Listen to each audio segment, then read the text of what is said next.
Things Podcast.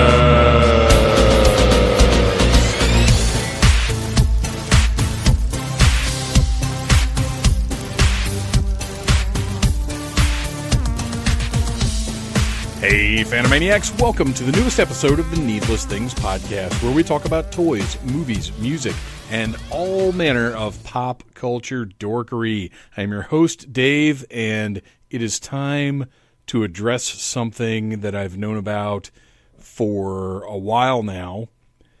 And I guess this is really the place because I feel like those of you that are into the stuff that I do, this is the spot where the ones that care the most come. Like, if you sit down and listen to what I do for an hour a week, that's a bigger deal than clicking on a Facebook post or going to needlessthingspodcast.com or whatever. So you guys are going to hear this first, even before I put it up on the page, the Facebook page. The Dirty Dirty Con Game Show is done. Some few of you know this, those of you who work directly with the show. Most people do not know this. And it makes me sad, but at the same time, I never thought it would go on forever, and yet I also kind of did.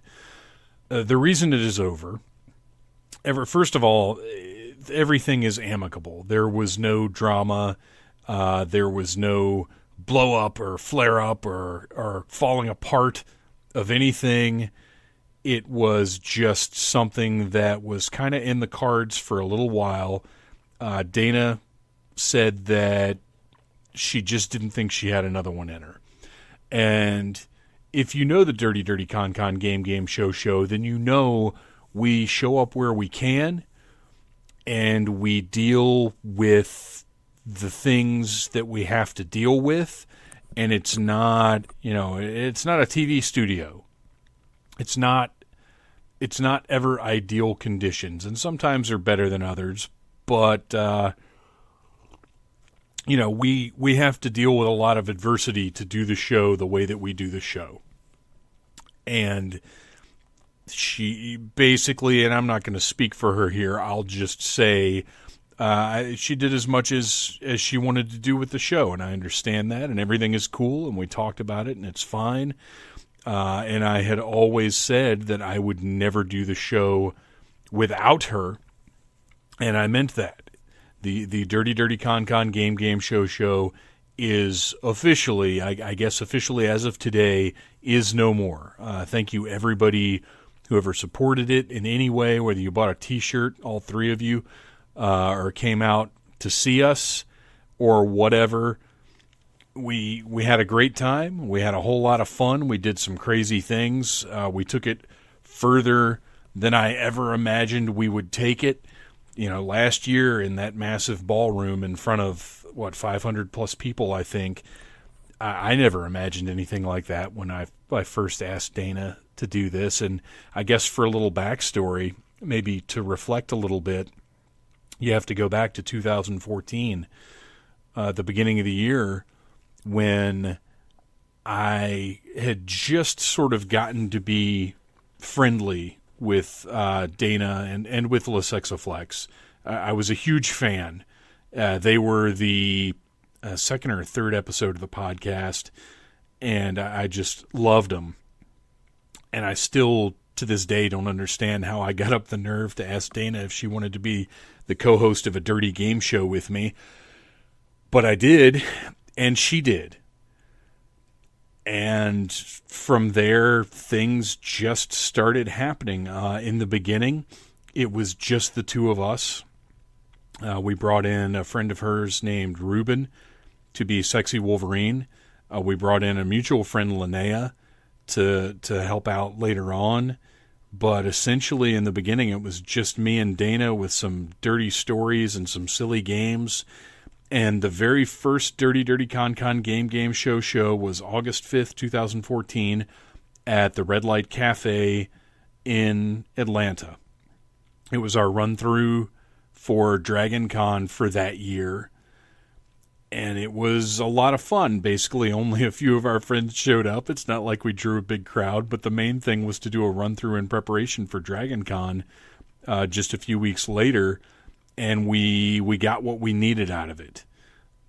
We tightened up some of the games as a result, and everybody there had a blast. We were invited back, which I feel kind of bad that I've never gone back to the Red Light to do anything since then. But I mean, we had a great time. The people that were there had fun. The people working there had fun. And we knew we had hit on something with a lot of potential. And then that year at Dragon Con, we went and in the classics track, in the track room, did the best that we could. We faced audio challenges. We faced all kinds of, again, that adversity comes into play. But we showed up. We did it. We had no audio. We talked without microphones the whole time. We had none of our music or anything, but we put on a game show and everybody had a great time. And, it was agreed. I mean, we packed that room out and it was magic. And then the next year we did it again. Year after that, we got a ballroom. Year after that, we got a bigger ballroom, which was last year. And it's funny because I feel like we've been doing it for so long, and yet I feel like we just started doing it. But 2014, 15, 16, 17 at Dragon Con, 2018 at Days of the Dead, and as it will be, that Days of the Dead performance, which I think was one of our most fun shows, was also the final Dirty Dirty Con Game Show. And if you guys haven't picked up on it yet, this episode, I haven't done anything like this in a while. This is just me.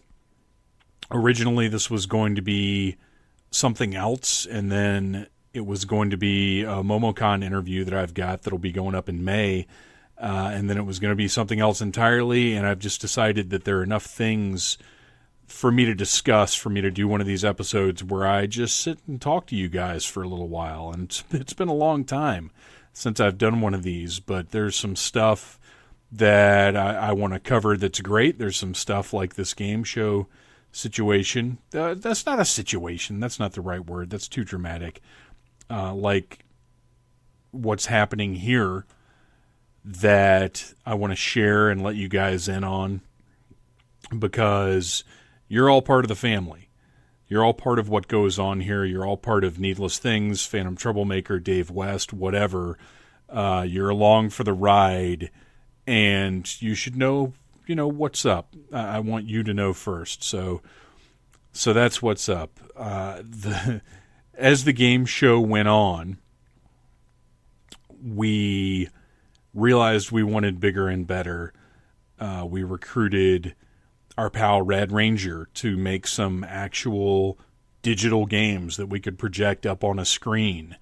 And, that was pure luck that I met that guy at Toylanta, or the Great Atlanta Toy Convention / Joelanta at the time. And that we had mutual acquaintances for years, but had never met. And just got to talking. And originally, the deal was he was going to revamp the Needless Things website. That was the original plan for our Code Monkey Red Ranger. As you can see, if you go to needlessthingspodcast.com, that never quite came to fruition. But that's okay, because he has done, and you'll have to pardon my occasional sips here, I'm having the rare adult beverage, the rare post-night shift adult beverage, because I needed a little something to lubricate my mind to get this show on the road, as it were. But Red Ranger came on board to help develop these games that I had in my head that Dana and I came up with together.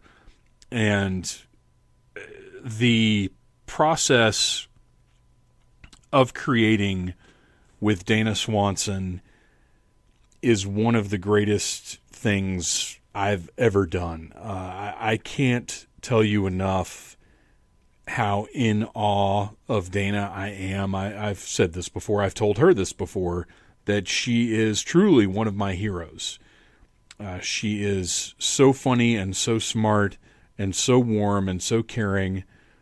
She opened me up to so many things, not just performance-wise, not just comedy-wise, but she is.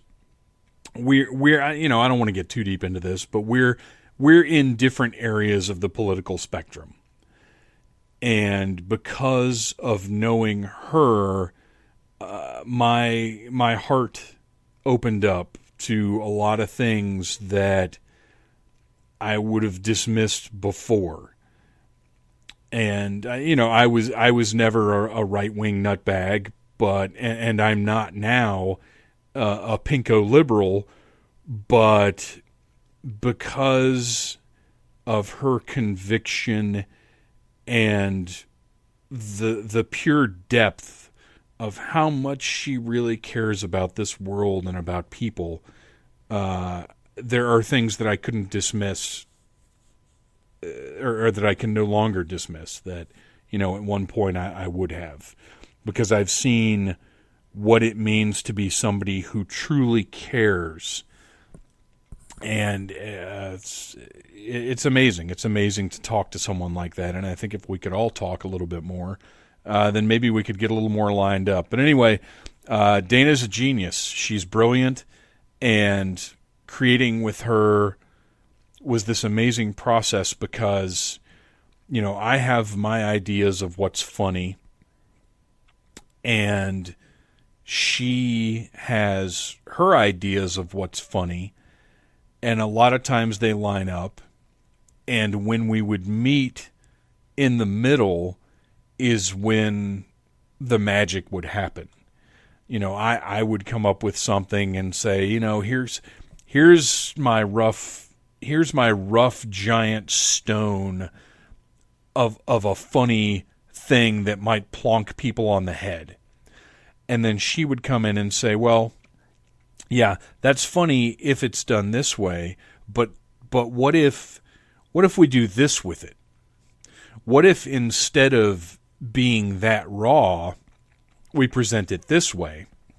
We just had such a good chemistry. There was no competition whatsoever. It was very, very collaborative and mutually appreciative. I think that we both recognized each other's strengths and contributions, and we had so many conversations that were, oh yeah, that's exactly what I thought. Oh yeah, no, we're on the same page. That's where it is. We were never at cross purposes. We both shared, I think, the same vision for the game show and for what we wanted to accomplish with the game show. And I'm as much as I recognize it was time for the game show, for the Dirty Dirty Con game show to end, it makes me sad, because I'm at a point in my life where, because of my work schedule, and family and whatever else, a lot of my friendships are based on being able to work, I guess, if you want to call Needless Things and Phantom Troublemaker and whatever else I do work. But a lot of my relationships are based around getting things done in that arena. I hang out with my friends for Needless Commentaries. I talk to them over Skype for, 80s revivals or wrestling commentaries or whatever the case may be, just because that's what time demands. When you alternate days and nights on 12-hour shifts like I do, your time is rare. So I have to combine things. I have to combine my social time with my phantom time, so to speak. And it's not great. It's not a great way to socialize, but you've got to be expedient. You've got to be efficient. And you've got to get it in where you can, and that's where I can. And what makes me sad is not working with Dana anymore means, I don't know when I'm going to see her again. We don't run in the same circles. We don't do the same things. I don't really ever make it out to Dad's garage or downtown at all that much. And this, I may not see her again. I may talk to her. I'll certainly talk to her online. But sort of basking in the glow of her talent and having the privilege and the honor of being part of the shining star that she is was just absolutely wonderful. For the past 4 years, I've been able to work with and learn from one of the greatest talents I've ever known, and now that has basically come to a close. But we have to move on. We have to keep going. We have to keep doing the other things that we do, and we will. We absolutely will. I want to talk a little bit more about the game show. So I got shirts made, as most of you probably know, because at some point you had to skip past a post where I was trying to sell them. I still love the shirts. They didn't turn out like I wanted. The blues were supposed to be bluer. The pinks were supposed to be pinker. I got it done through a friend of a friend because I thought it was going to be a deal. It turned out to really not be that much of a deal, and the shirts didn't turn out like I wanted, which is honestly a pretty good encapsulation of everything that I've ever done. And I'm not that's not a cranky pants boo-boo face thing. It's just a fact. Nothing ever goes how you want it to go. And I will say the actual performances of the game show, in every single instance, despite the problems we had to deal with, I think went about as well as they possibly could have gone, and I'm so proud that we accomplished them. But in most cases, nothing works out like you want it to work out, and you have to deal with whatever the thing is that didn't work. And that's these T-shirts were that. The pink was supposed to be hot, bright pink, and it ended up being this like Pepto-Bismol pink that nobody likes. The blue was supposed to be like an electric neon blue, and instead it's kind of a 78 Chevette blue. Not very exciting to look at. And I sunk a lot of money into those shirts because, like I said, it wasn't the deal I thought it would be.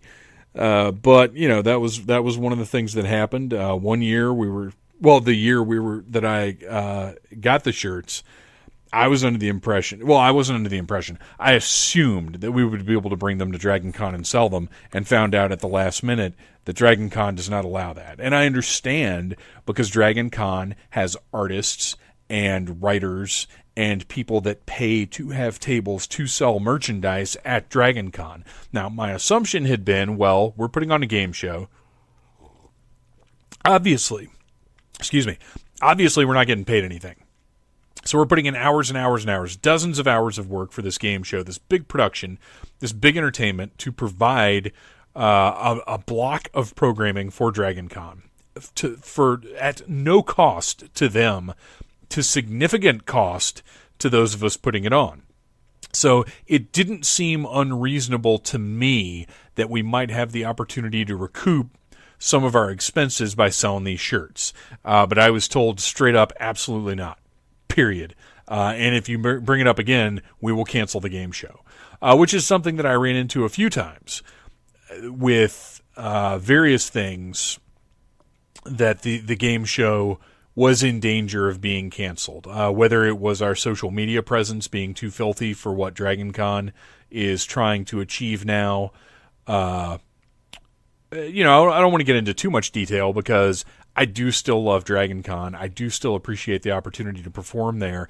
And I 100% understand their motivations behind every trial they threw my way.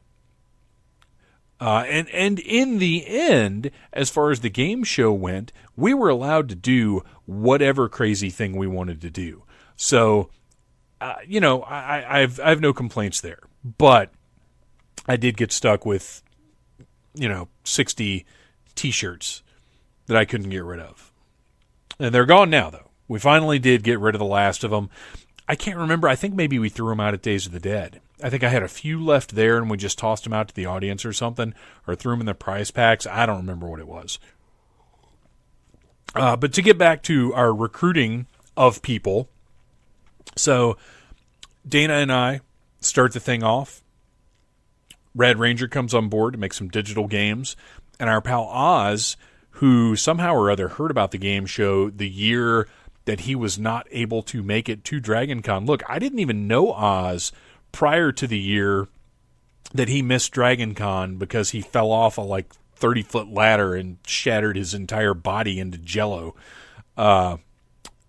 So he's in a hospital bed, basically a pile of pudding with an Oz face, and this thing starts, take Oz to DragonCon. And actually, right now in front of me, I still have my laminated Oz head because this Facebook group got started because everybody loves Oz. And do you know why? Because Oz is one of the most wonderful people that's ever been put on this planet. I don't know that I've ever met anybody as fun, laid back, and just great to be around and giving as Charles Oz Dillman, or as you may know him, Popeye the Sailor Moon. But they sent out this picture of Oz's face, and people printed it out. I printed mine out and laminated it, life-size, brought it to DragonCon, got a few pictures taken, and, just ended up talking to him on Facebook. And he's like, well, I want to do something for the game show. And I said, well, sure, you can do something for the game show. So the next year, we've got Oz building props for the game show, being part of it. And we also had to get volunteers because once we moved into the ballroom, I've got to mention Needless Beth. You all know her. You read her stuff on needlessthingspodcast.com every other Tuesday. And Beth comes out to the game show, helps us set up. Then we get Rebecca, because we need another person to sort of direct the volunteers because we have a whole group of volunteers who are all wonderful. And we've turned into this big production. We've gone from literally me and Dana and 2 other people to a production of 20 plus people in a 500 plus person capacity ballroom over the space of 4 years at DragonCon. It's mind blowing. It's crazy. And it's, as I said, it's beyond what I dreamed of when I first asked Dana if she would do this thing with me. And while I'm sad, I'm also honored and thrilled and delighted that everything went down the way that it went down. And I don't know. I don't know that I have anything else to say about it right now. I just wanted you guys to know that it is done. And I'm okay with it. I think we accomplished as much as we could accomplish. What are we going to do? Go to a bigger ballroom?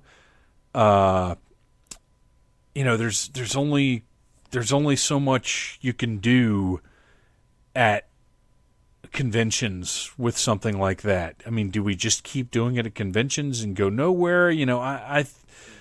I'm very proud of what we accomplished, and I think we hit a level that should be admired by anybody who's ever done anything along those lines performance-wise. I can't imagine anybody would look at it and say, well, they really didn't do this. No, we did it all. We kicked ass and we took names, we blew minds, and every single year we got bigger and better because Dragon Con had no choice but to give us more and give us more and give us more. And that is working the system to get what you want. And it's amazing that we were able to accomplish that. Thank you, Dana. I love you. Thank you, Red Ranger. I love you. Thank you, Oz. I love you. Thank you, every single volunteer that has helped us. I love you. Every single person who came out to one of the game shows. I love you guys. I love you so much for being part of this very, very special thing that we all worked and loved and put together. So there you go. Dirty Dirty Con Game Show. 2014 to 2018. Raise your glass, drink a toast, and enjoy the memories. All right. So that's number one on my list that I wanted to talk about. Number two on my list is also somewhat dirty. Some of you may know that I interviewed Missy Suicide, who started the Suicide Girls website a few weeks ago on the show. And 2 weeks ago, I attended the Suicide Girls Blackheart Burlesque show with Mrs. Troublemaker. And I just wanted to talk about that a little bit. This was a big deal because me and the missus don't get to go out a whole lot. We've got a 10-year-old son. We don't know a lot of child care people. So us having the opportunity to get out for a night is a rare thing. But fortunately, our niece was able to stay with Phantom Jr. I had booked a room at the lovely, lovely, lovely Artmore Hotel in downtown Atlanta. Now, this is just like a block over from Center Stage, which is where the Blackheart Burlesque show was taking place. And I booked it online purely just by this place looks cool, which, if you know, as we all know, can be sheerest folly, as we discovered when we booked a hotel in Helen sight unseen. But the place seemed neat, the reviews seemed good enough, and I was like, you know what, we're going to do this, I'm going to book this hotel, we're going to stay there, we're going to have a great night, we're going to have some grown-up fun, and there we go. So that's what we did. The niece came over to stay with Phantom Jr. We headed downtown, checked into the Artmore, and the staff was absolutely wonderful. The Artmore is awesome. I want to go back there and stay again. The room that we were in was actually a 2-story suite with a downstairs kitchen, and then upstairs was a bedroom, a huge, well, I say huge bathroom. It was this like weird hallway. Clearly these were apartments or condos or something at one point, because there was the shower. It was like this long bathroom with the toilet, the sink, the shower, a hallway, and then what's probably a laundry room at the end, although I sent our pals Oz and Wilson a message telling them it was their GIMP storage facility and that they were welcome to come and stay in it. And then there was a little office area, and then the master bedroom, and then a huge closet that somebody else could have easily slept in the night. So this compared to my other hotel experiences, this place was giant and luxurious. And it's rustic. It was well kept, but it's old. It's an old place, very clearly. But whatever, it's got character, and it's really, really cool. The thermostat in the room worked. The only issue I really had was their skylights, and there's a slanted ceiling that I bumped my head on a couple of times once I started drinking, so that wasn't the best.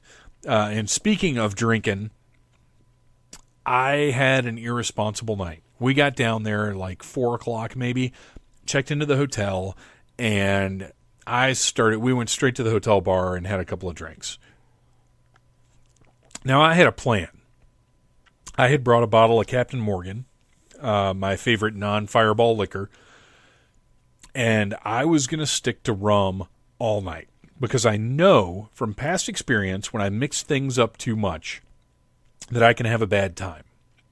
So I was going to stick to Captain Morgan, but we went to the bar, and I always like to kick things off with a fancy drink, and they had some kind of peach something or other, and I was like, oh, I'll have one of those. If you can put a little umbrella in it too, that'd be super. A couple of fruit garnishes would be even better. So they give me this peach whatever it is, and it's great. And I was like, well, let me have another one of those. Had another one of those, and we went and Peachtree, no, oh gosh, Atlantic Station. Atlantic Station is a sort of shopping area that is within a mile of that place. So we went over to Atlantic Station with the intent of kind of walking around, but I had forgotten that there's nothing to do over there. So we went over there, and there's nothing to do, and we kind of walked around too much, and then took too long to get to, we wanted to eat at the Irish restaurant down there that I can't remember the name of right now, that's also near Dragon Con. And we couldn't get a table, and then the kitchen was busy, and we couldn't get food, and there was all kinds of food bullshit with like, well, now we need to eat now. Well, the show's at this time. If we don't eat before then, it's going to be too late when we eat. Like there were scheduling snafus, basically, because of the time that we'd had to go down there, and because of the time that we had to go to the show. It basically what happened is I ended up drinking way too much and not eating enough, and at the end of the night did not go like I wanted it to go, if you know what I mean. But before we got to the point of my complete and utter failure to accomplish the things that I'd wanted to accomplish, we did manage to get to the Blackheart Burlesque show. We both got fancied up. Did not get any pictures because I'm a complete dum-dum of the both of us. But we went over to center stage, got our passes because I had done the interview with Missy Suicide. I was on the guest list. I would just like to say, on the guest list for Suicide Girls Blackheart Burlesque, one of the few benefits I have ever achieved from my interviewing, blogging, podcasting career. So, wonderful job there. Very proud of myself for that one. So we get into center stage, and at that point, I think I was sticking to rum and Diet Coke, which was my planned beverage for the night. And I had even brought Diet Cokes down to put in the hotel room refrigerator.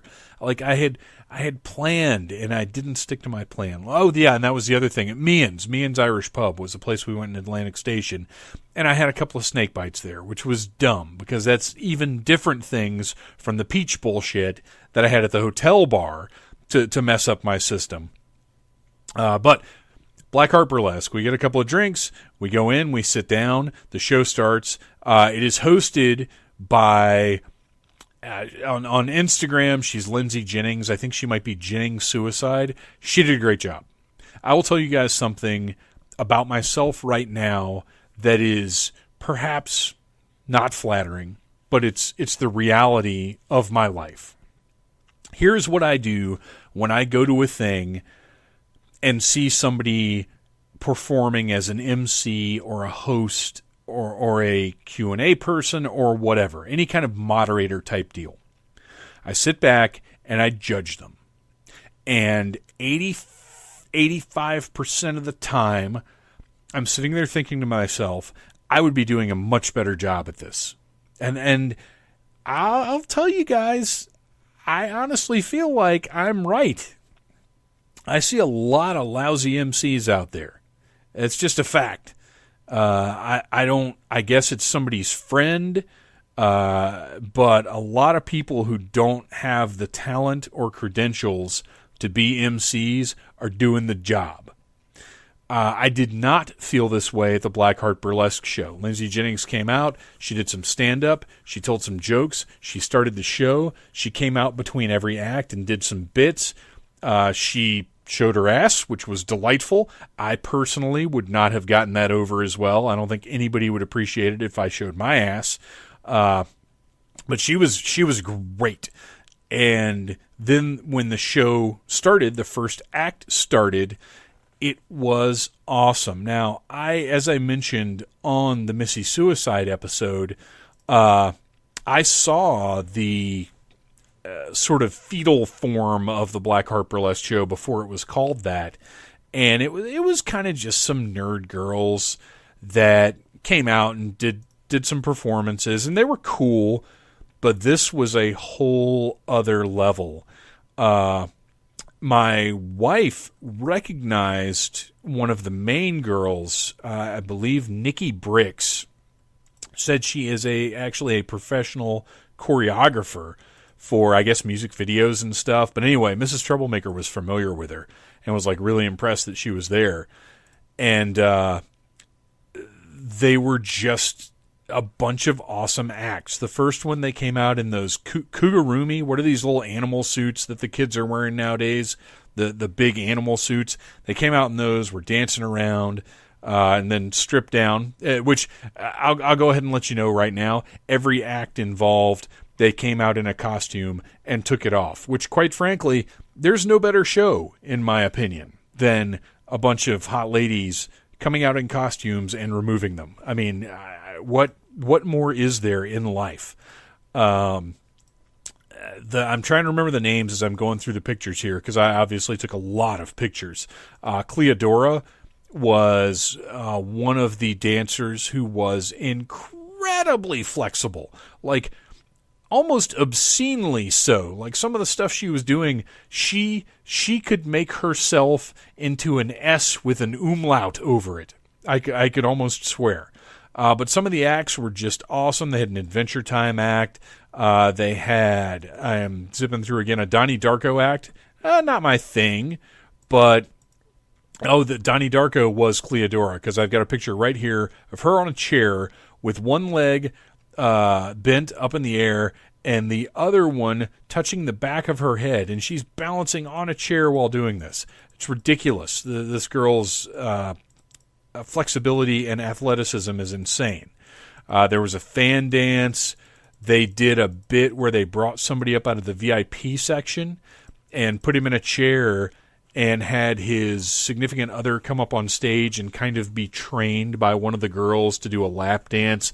It was really funny. And the whole time, Jennings is talking along and doing shtick and doing, like, a lot of improv stuff. Like, you could tell there were some bits that were part of every single show. There were other bits that she was tailoring to the Atlanta crowd, depending on, like, she knew how to work the crowd. And as you guys may know, if you've heard me talk about how awesome I am before, I feel like one of my talents is knowing how to work a crowd. And she definitely had this. So she was a great MC for this event. They had a Stranger Things bit that was awesome. Once again, came out in the radiation suits and lost the radiation suits.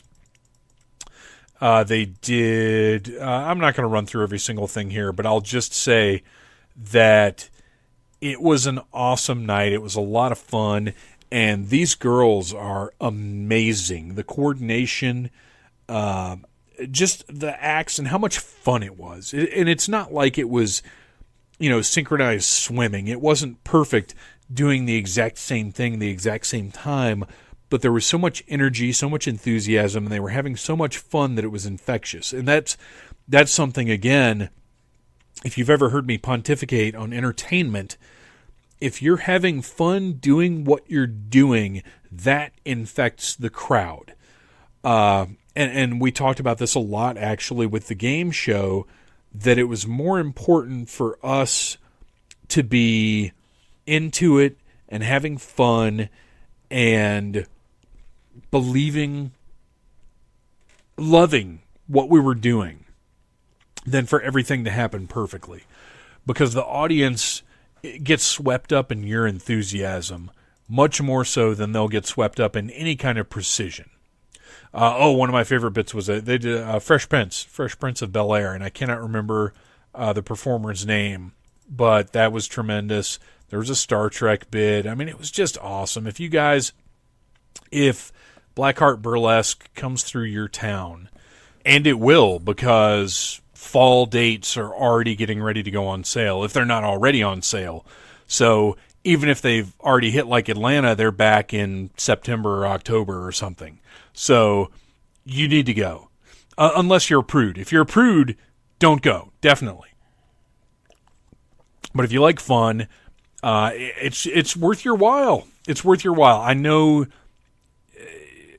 I imagine some of you have some preconceived notions about what Suicide Girls, a show, might be, but you don't know how much fun it is. You really don't. And honestly, I'll tell you, it depending on what, I don't know how much the VIP is, but it might be worth your money even to do the VIP thing. If you're going to go, because those people were on the floor, they were right up front, they got to interact a little bit more. And if we win again, I doubt that I would be swinging free passes again. If we were going to go again, I would go ahead and shell out for the VIP and do the full experience and have fun, and also not mix my liquors beforehand. So we stayed through Blackheart Burlesque. We had a great time. We both thoroughly enjoyed it. We headed back over to the hotel, and we're both really, really hungry at this point. As we're leaving center stage, and everybody at center stage is super nice. It was really weird. All the staff there, the security, everybody were really nice, because we ended up talking to a few different people. The bartender, the person at the door that checked our IDs. As we were leaving, we asked somebody about a good place to eat, and they were just great. And they recommended a pizza place that was like 2 blocks up. It was 1 block past the hotel where we were staying. And we decided we would order pizza and get it at the bar down at the hotel. I went back to the room to change because I was, like I said, we dressed up nice because I like wearing a suit. I like looking good. But it was time to get out of the suit. I went upstairs, I changed clothes, and that was when it hit me. Now, I don't know how big a drinker you guys are. I would assume that if you're a Needless Things podcast listener, then you have had a beverage from time to time. I don't know. I don't want to make judgments about you, but I'm thinking most people that listen to this show on the reg are not teetotalers. Every once in a while, you find yourself in a drinking situation where you somehow get a preemptive hangover. This is what happened to me the night of the Blackheart Burlesque show, the night that was supposed to be grown-up fun time. I went back to the room to change, and that ice pick slowly started working its way into the back of my head. And I knew what was happening, and there's nothing you can do about it. I started drinking water, but it's too late. By the time you feel the ice pick, it's too damn late. So I changed. I started drinking water. I went back down to the bar to pay for the pizza. Got there just in time to pay for the pizza. We had a little bit of pizza. I was like, maybe if I get some food in me and I keep drinking this water, this headache will go away. It just kept getting worse. You guys know. If this has happened to you, you know. It's too late. There's nothing you can do. We go back to the room. Headache is getting worse and worse and worse. I take a shower. And I'm not going to go any further because you don't need to know what kind of attempts were made to draw me out of this preemptive hangover misery. But suffice it to say, every effort was made to keep me from laying face down on the bed, essentially in tears, from the pathetic, pathetic pain in my head. And nothing could shake me out of it because it was too damn late. So, I foolishly went beyond my limits. I take full responsibility, and I have done this in front of Mrs. Troublemaker, Ryan Cadaver, and Battle Cougar. I claim full responsibility for fucking up that night. Completely and totally my fault, and I owe Mrs. Troublemaker some sort of actual nice night. I should probably just do dishes for like a month. That's going to, she would love that more than anything that my filthy mind could think up as a reward. But anyway, that's what went down there. So, on the record, Dave West / Phantom Troublemaker, massive failure. Suicide Girls Blackheart Burlesque, massive success. That's how that night went down in the win-loss column. So yeah, maybe we'll go to the one in September, and maybe I'll freaking control myself and not be an idiot with the liquor. The next thing that I want to talk about, and you may have read about it on needlessthingspodcast.com, is the very next night going to see Weird Al Yankovic. Now, the night of Blackheart Burlesque, we went back to the hotel room, and I whimpered and cried and was a big weenie until like 3 or 4 o'clock in the morning. I finally was able to, the headache finally went away. I was able to get some sleep, and we were back home in the Phantom Zone around like noonish probably, which worked out really, really well because I had purchased VIP passes, VIP meet and greet passes for myself and for Phantom Jr. for Weird Al Yankovic. Now, if you are not familiar with the current Weird Al tour, it is the ill-advised, self-indulgent Vanity tour, I think is what it's called. And he is playing deep cuts and songs that he doesn't ever play live and basically just doing whatever he wants. No costumes, no videos, just him and the band up on the stage. I knew this was not the best scenario for Phantom Jr., but I have loved Weird Al for over 3 decades now. I want to meet him. I want my son to meet him. And I want us to have this moment together before... let's just say nobody's getting any young. None of my heroes are getting any younger. And Phantom Jr., I feel, and look, maybe we'll escape the teenage years unscathed, but I'm realistic about how things go down. I remember what happened with me and my parents, and I want to get in as many awesome father-son memories as I can before he decides he wants to play football or baseball or some bullshit. Which I don't think is really going to happen, but you know the sort of thing of which I speak.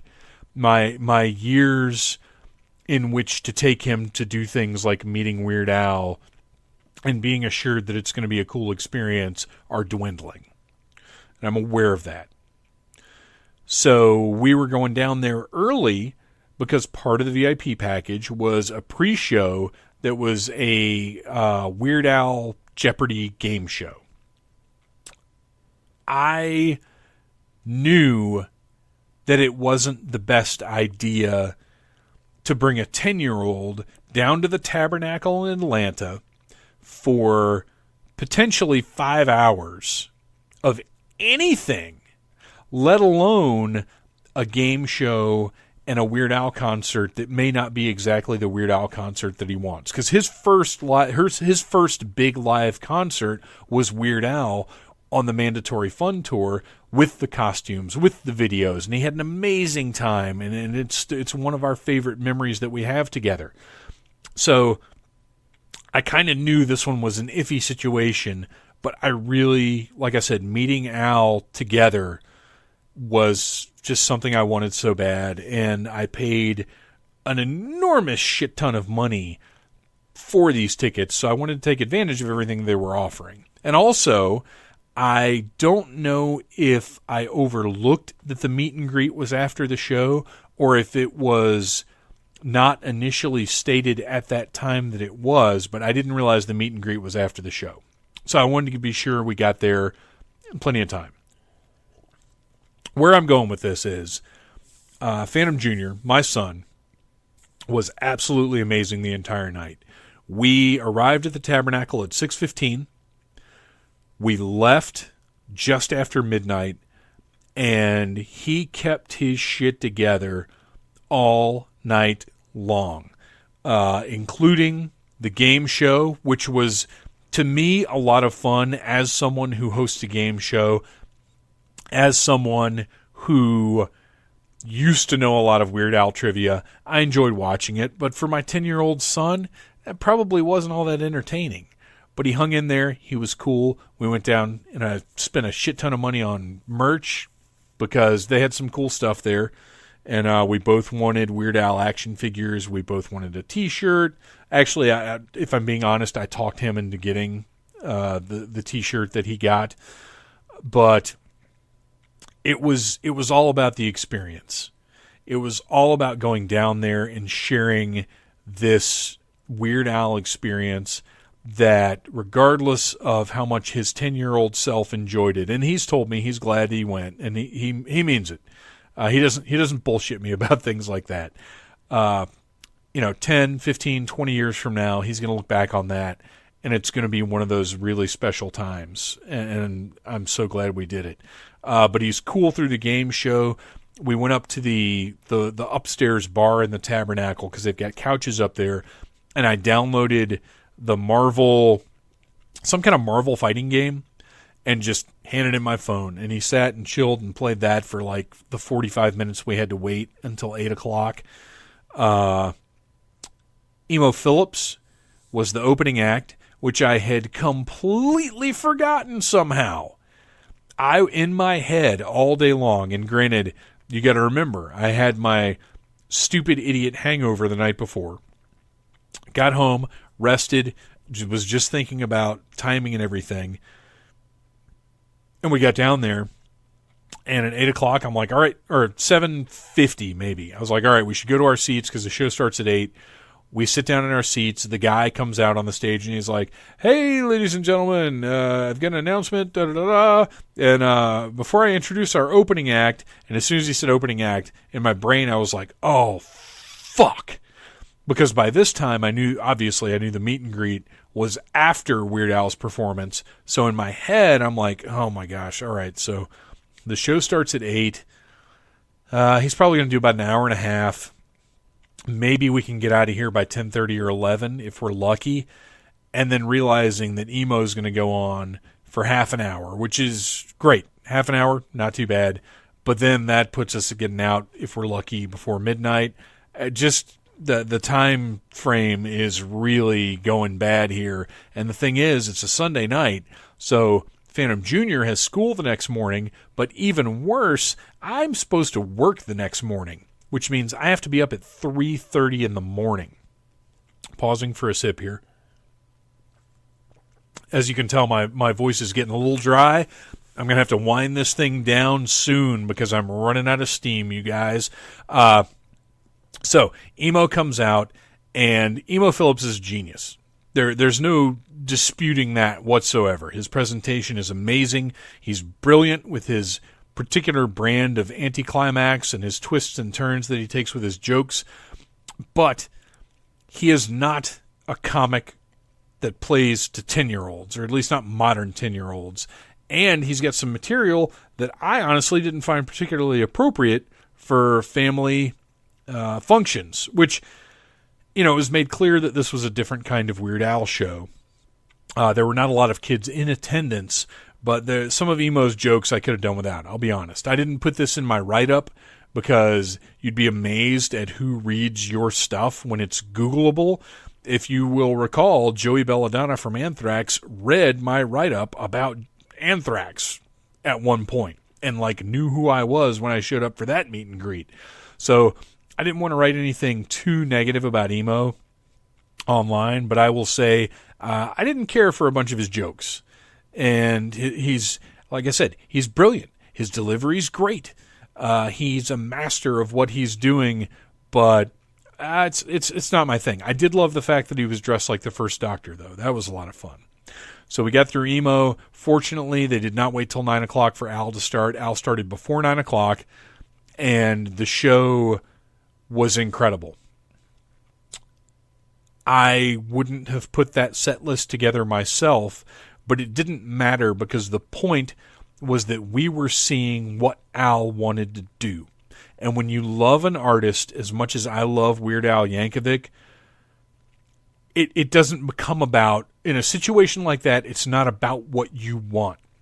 It's about seeing the artist being true to themselves, doing a thing that they want to do, and loving the performance that they're putting on. And it was so special and so magical. And even the songs I could have done without, like Jackson Park Express, which went on forever. It was still a privilege to see those songs performed live in that way.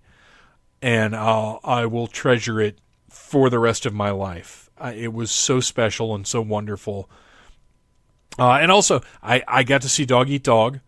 I got to see Mr. Propeel live, which are two songs I had not seen perform before and did not expect to see performed. It was just great. And also to see Al just rocking out with his band was so cool. And you got to think about the fact that, oh, man, there goes the voice. You got to think about the fact that this band has been with Al basically since the beginning. These guys have been together since the late 80s playing this music. So how much do they love each other? How much do they love doing this? And we got to see it in its purest form. No costumes, no videos, no breaks between songs. Literally just a rock band playing rock. And that was the other cool thing. They opened with Dare to Be Stupid, but a like bluesy version of Dare to Be Stupid. All of the songs were a little bit different. Everything happened a little bit differently. At the end, he did a medley of his covers, but none of them were played to the tune of the original song. As a matter of fact, he started that medley with Eat It, played to the tune of Layla, which I swear I've heard before. You guys help me out if you know that that's happened somewhere before. Just absolutely amazing. A wonderful, wonderful experience from beginning to end. After the show, we were herded upstairs to the balcony of the Tabernacle to wait to meet Al.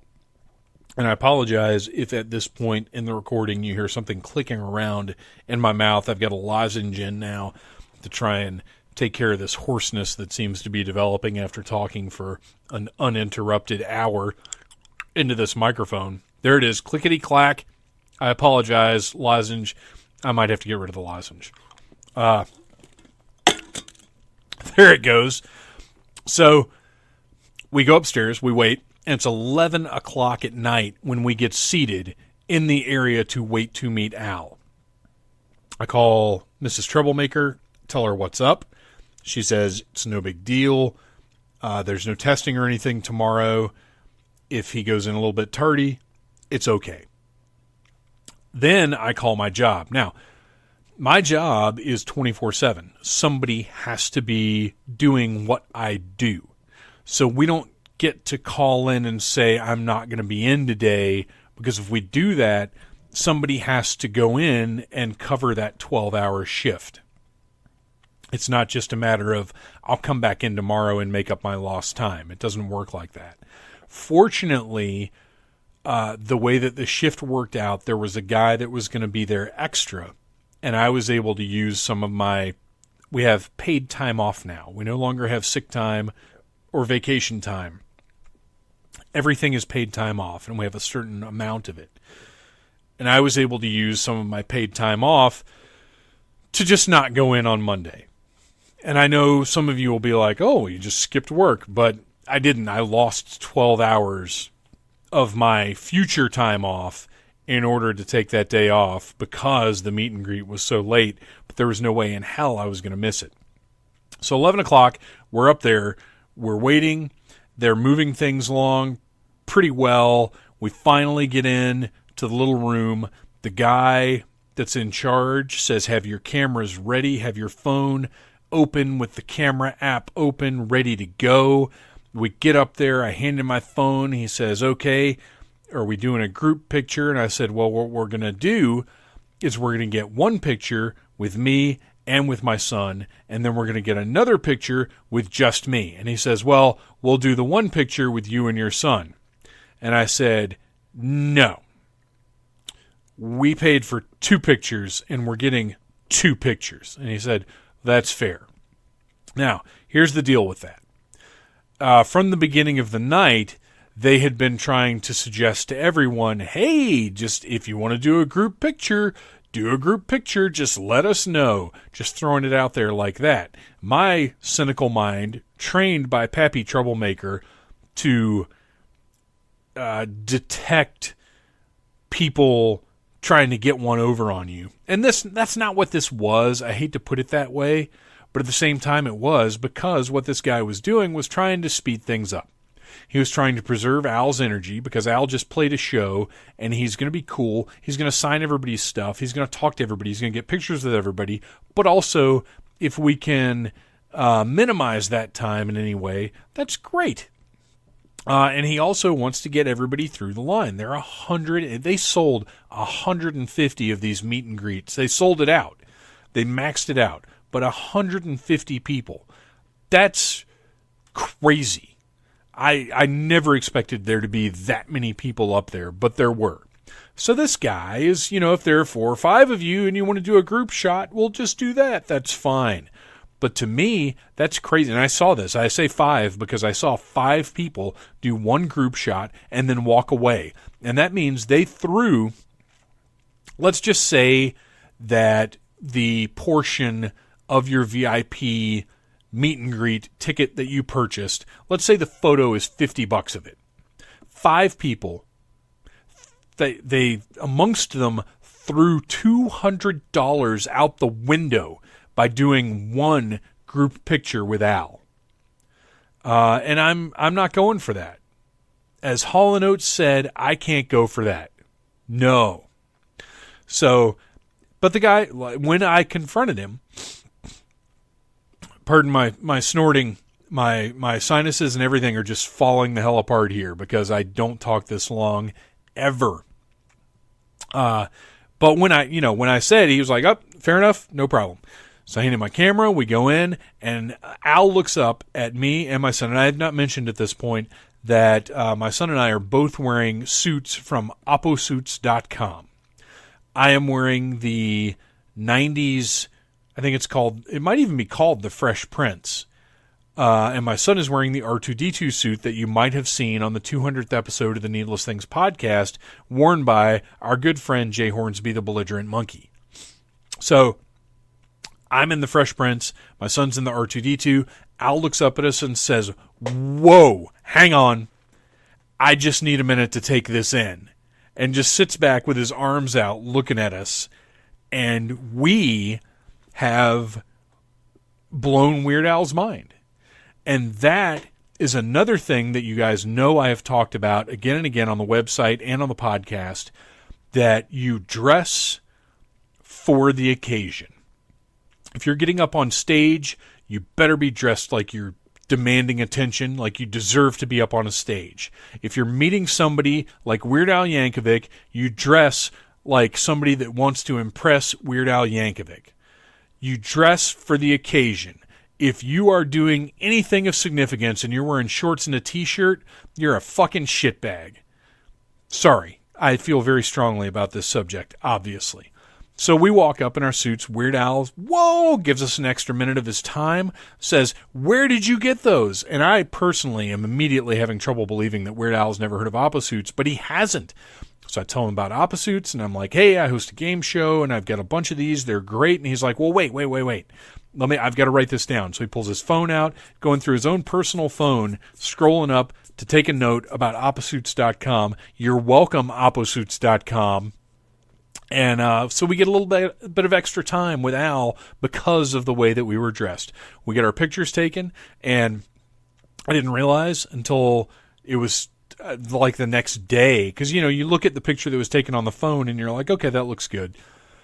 They're all blurry because the guy that was taking the pictures, look, he was doing his job, whatever. I don't want to say anything too bad about him, but he didn't know how to fucking take a picture with a phone because they're all blurry and they look terrible. And I'm especially mad because the one with Phantom Jr., he's like off to the right and blurry. And like when you're looking at it on a phone, it looks fine. But when I blow it up on my computer, it looks like shit. And I'm not happy about it. I feel like there were some corners that were cut for this extremely expensive VIP experience. But at the same time, we had an amazing time. And look, if I never say all this to Phantom Jr., he's never going to know that there were any issues whatsoever. All he knows is he spent a really long night waiting to meet Weird Al, and then once he did, it was magic. And it was. Al was tremendous. He was great. None of this, any issues I had with the evening had nothing to do with him. And really, even the issues I had were because I'm a picky bastard. If I were able to just sit back and be appreciative of things in life, then there wouldn't be any problems at all. Except for the blurry pictures. That pissed me off once I realized it. And it's fresh. It's fresh because it was just the other day that I pulled them up on the computer and I was like, what the fuck is this? But anyway, we've got our pictures. We met Al. We have our memories. 20 years from now, when I'm 61 and Phantom Jr.'s 30, we're going to sit back and we're going to talk about the night we met Weird Al and how great it was. And then we're glad we had that experience together. And that's what matters. That's what I wanted. All right. This is it. This is the last thing I'm going to talk about. I'm going to go as long as I can because, as you can tell, my voice is about to go. But I have to talk about my friends, the Casket Creatures, their new album, and the fact that they put me in the music video for their song Phantom Zone. Now, granted, that may seem like a bit of a no-brainer, but it's an honor that, one, I was able to do the voiceover to introduce not just the song Phantom Zone on their new album Return to Wolfton, which is coming out on May the 18th. You'll be able to get it Amazon, iTunes, everywhere. Return to Wolfton by the Casket Creatures. I do the intro for the album.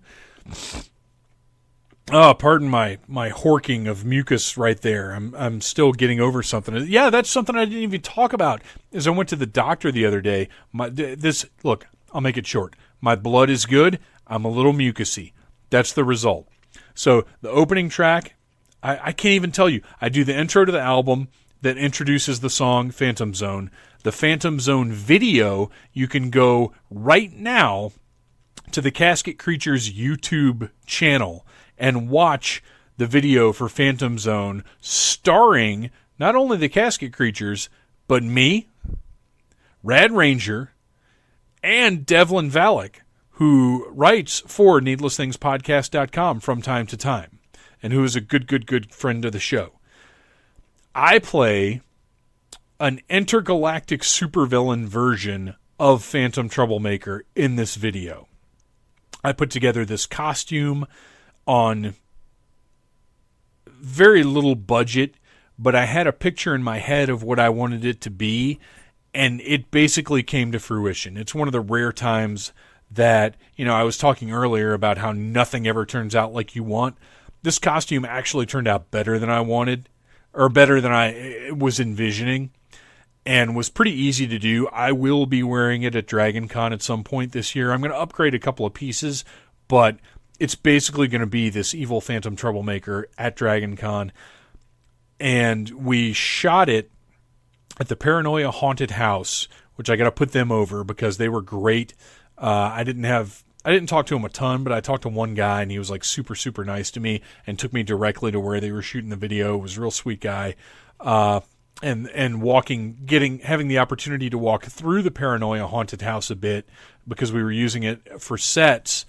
It looks awesome. Like, I really want to go back there for Halloween and experience the place. But Kevin from the Casket Creatures, Kevin Slayfield, shot the video and was on top of things. He knew what he wanted. He knew the scenes that needed to be gotten. When he had a specific idea of something that needed to be done, he got it done. And it was just absolute sheer joy doing that for the few hours that I did. I immediately, as soon as I was done with my part of it, I called Mrs. Troublemaker and I said, I wish I could do this every day. It was one of the most fun things I've ever done in my life.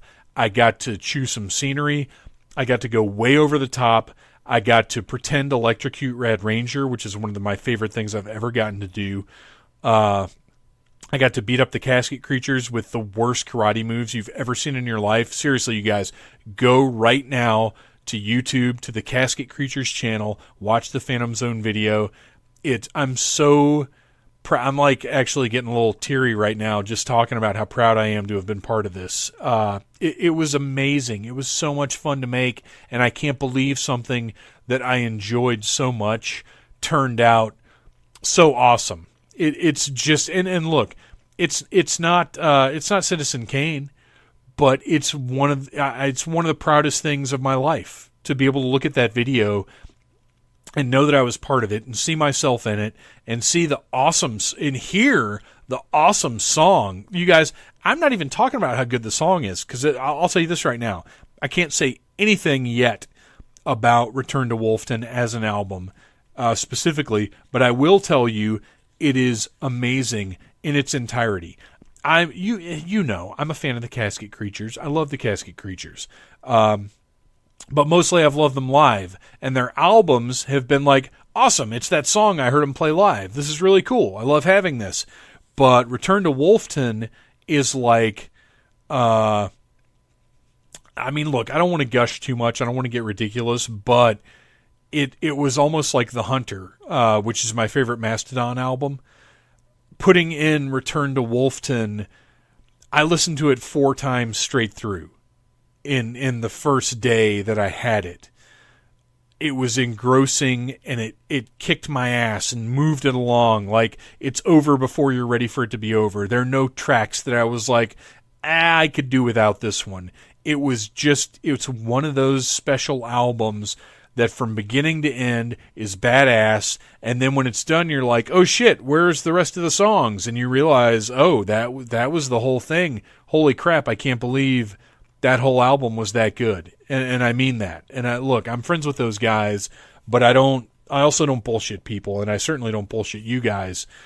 This album is so fucking good.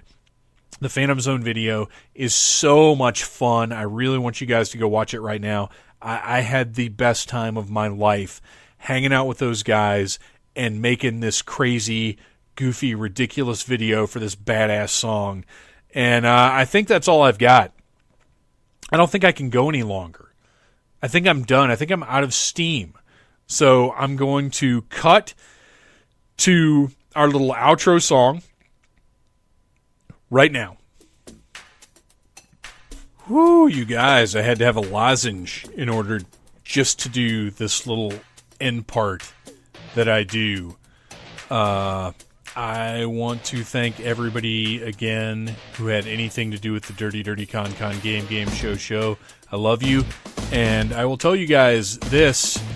Stay tuned to this area for future news about other stuff.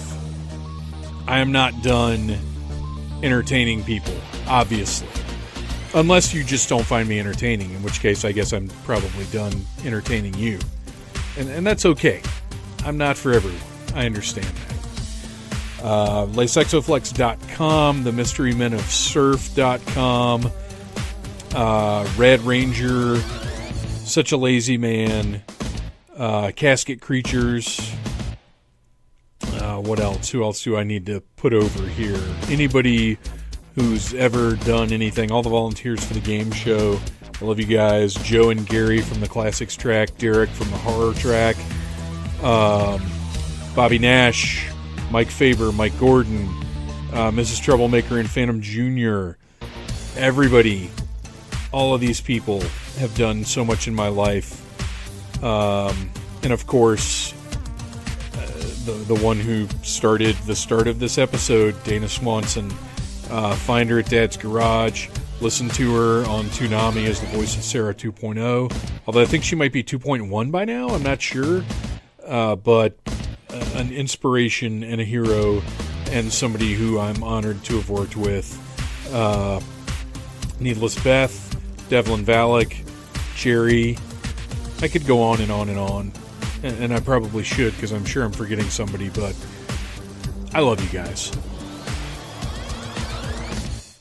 Thank you for listening to the Needless Things podcast. You're the best. You can find the show on iTunes, Stitcher, Downcast, or in the ears of a Trader Vic's employee.